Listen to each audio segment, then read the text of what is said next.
میرا خطاب تو وہی لوگ ہوتے ہیں مخاطب ہمیشہ کہ بھائی جو حضور کی واقعی غیرت مند غلام ہیں بس.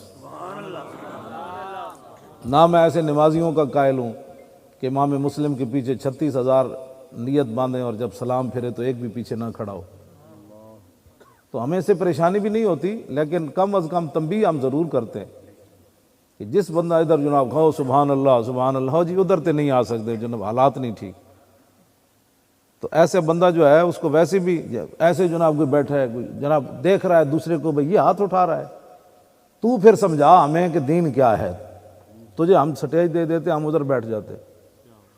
میں نے کل بھی پرسوں بھی یہ جتنے بھی تھے میں نے افسران ان کو کہا، میں نے کہا دو ہی باتیں ہیں، یا دین سمجھو یا ہمیں سمجھاؤ، تیسرا بات نہیں ہے. آپ میں آپ کے سامنے بیٹھ جاؤں مجھے سمجھاؤ دین کیا ہے، ورنہ سمجھو. تیسری صورت یہ ہے کہ جن ٹاؤٹوں سے آپ نے دین سیکھا ہے یا ٹاؤٹ ہمارے سامنے لاؤ. بس تین ہی باتیں. جن لوگوں نے تمہیں غلط دین سمجھایا ہے وہ ٹاؤٹ ہمارے سامنے لاؤ، ایک گھوڑ پواؤ دنیا تے ساڑا ایک میچ کراؤ. جنہاں ٹاؤٹا نے دین دی غلط تشریح کی تھی، یہود و نصارہ دی ایجنٹ حکمرانہ دے تھلے لگ کے حالات اپنے مدرسے بچائے، اپنی خانقاہاں بچائیاں اور اپنی مسجداں بچائیاں اور اپنے آپ دیاں شخصیتاں بچائیاں، حضور دی عزت تے پیرا نہ دے سکے، وہ ٹاؤٹ ساڑے سامنے لے آؤ. تو یا پھر ساڑی گل سمجھو. نہیں جی ہم تو دین نہیں جانتے. میں نے کہا نہیں جانتے تو پھر ہم سے سمجھو، اس مسئلے کی حساسیت کو سمجھو. تو بہرحال ہمارا تو اتنا ہی کام ہے، منوانا تو ہمارا کام نہیں ہے. تو اس مسئلے کی حساسیت کو سمجھو، ناموس رسالت کے مسئلے کی حساسیت. ناموس رسالت کے مسئلے کی حساسیت کو سمجھا جائے. ہمارا اتنا ہی مطالبہ ہے، کوئی ہمارا کوئی بات نہیں. اس کی جو حساسیت ہے اس کو سمجھا جائے. نہیں سمجھ آتی تو پھر سمجھو. ہر نتھو پھتو غیرے کو ہم اس مسئلے میں بات کرنے کی اجازت نہیں دیتے. ایک افسر مجھے کہنے لگا، جن رٹی رٹائی جو ان کو جملے پڑھائے جاتے، وہ کہنے لگا دیکھیں نا جی ہمیں سائنس حاصل کرنی چاہیے. میں نے کہا رک جا، یہ تیرے رٹے رٹائے جملے ہیں. میں نے کہا بتا عبد القدیر کو ہم نے قومی مجرم بنایا. ایسے کانپنے لگا. میں نے کہا ایک ہی سائنسدان تھا، تم نے اسے معافی منگوائی ٹی وی پر کھڑے ہو کر، بھئی میں قومی مجرم ہوں، میں نے راز آؤٹ کیے ہیں، میں نے ایٹمی لوگوں کو میں نے کہا دنیا کے اندر مجرم تم نے بنایا عبد القدیر کو کہ ہم نے بنایا. پھر ایسے جواب ہی کوئی. میں نے کہا یہ رٹی رٹائی جملے میرے سامنے نہ بول، میں جانتا ہوں ساری باتیں، میرا منہ نہ کھلواؤ. ہاں بس ہم سے ایک ہی مطالبہ آپ سے کرتے ہیں کہ حضور کی ناموس کے مسئلے کو سمجھو. یہ نہیں سمجھ آتی تو پھر ہمارے پاس آؤ، ہمارے سامنے اس مسئلے میں کوئی بات نہ کرے.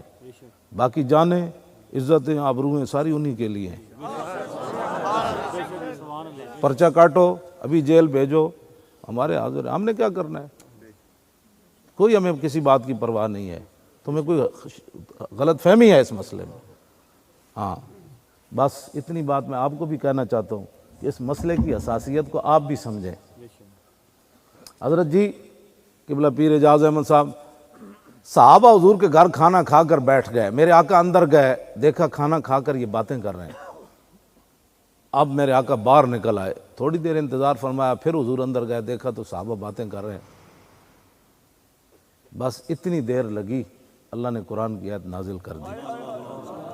یا ایھا الذین آمنوا لا تدخلوا بیوت النبی الا یؤذن لکم الی طعام غیر ناظرین اناہ ولکن اذا دعیتم فادخلوا فاذا طعمتم فانتشروا ولا مستانسین لحدیث ان ذلکم کان یؤذی النبی فیستحیی منکم واللہ لا یستحیی من الحق.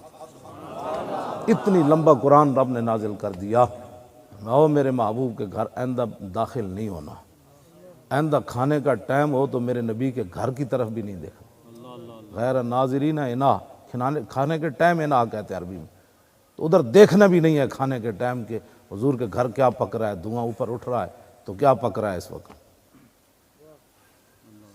ہاں جی دیکھنا جی ٹائم ہے، نہیں دیکھنا. ولیکن اذا دعیتم فادخلوا، ہاں جب تم میرے محبوب تمہیں بلایا جائے میرے نبی کے گھر تو پھر آ جاؤ. فاذا طعمتم، جب میرے نبی کے گھر تم کھانا کھا چکو تو فانتشروا، فوراً نکل جاؤ. ولا مستانسین لحدیث، اب کسی کو یہاں بیٹھ کر باتیں کرنے کی اجازت نہیں ہے۔ میں اب بتائیں اتنی بات بھی ہو گئی، آپ کہتے ہیں جی تھوڑی سی برداشت بھی تو ہونی چاہیے۔ میں آپ کے خالق اور مالک ہو کر برداشت اس نے نہیں کیا تو میرے جیسا کلمہ پڑھ کے کیسے برداشت کر سکتا ہے؟ تو کیسے کون سے دین کی بات کرتا ہے وہ ہمیں بھی سمجھا۔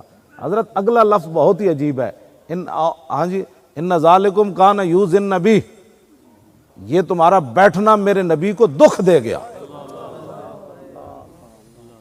بتائیں جی گستاخ رسول کی بتیاں جلنے سے نبی کو دکھ ہوا کہ نہ ہوا؟ اور جو ان بتیوں کی حمایت میں ہمارے علماء کو گرفتار کریں اور جناب روڈ بند کریں کہ یہاں گستاخوں کی بتیاں جلنی ہیں، تو صرف نبی کو اتنا، وہ صحابہ بیٹھے، صحابہ وہاں چغلیاں نہیں کر رہے تھے بیٹھ کر، حضور کی شانیں ہی بیان کر رہے ہوں گے نا، لیکن فرمایا نہ، میرے نبی کو جو دکھ ہو گیا، شانیں بھی بیان کرنی ہے تو اس صورت میں کرو میرے نبی خوش تو ہو۔ یہ ہے بات، اس مسئلے کو حساسیت کو سمجھا جائے۔ اتنی بات ہے نا جی، آج لوگ ہمیں کہتے ہیں جی تھوڑا سا تحمل کرو جی، تھوڑی سی برداشت پیدا کرو۔ میں کہ وہ خالق اور مالک ہو کر صحابہ پوری امت گرد راہ کو بھی نہیں پہنچ سکتی، رب نے ان کی اس بات کو برداشت نہ کیا کہ میرے نبی کے دل میں گزر گئی کہ تم ابھی بیٹھے ہوئے نکلے نہیں۔ تو یہ باتیں ہیں جو سمجھنے والی ہیں، اور نہیں اگر کسی کو سمجھ آتی تو ہمارے پاس تو تھرمامیٹر نہیں ہے کہ اس کو سمجھایا جائے، لیکن وہ کوشش کرے۔ یہ مسئلہ بہت ہی حساس ہے، سب سے بڑا کائنات میں مسئلہ حساس ہے ہی یہ، ہاں جی ہے ہی یہ۔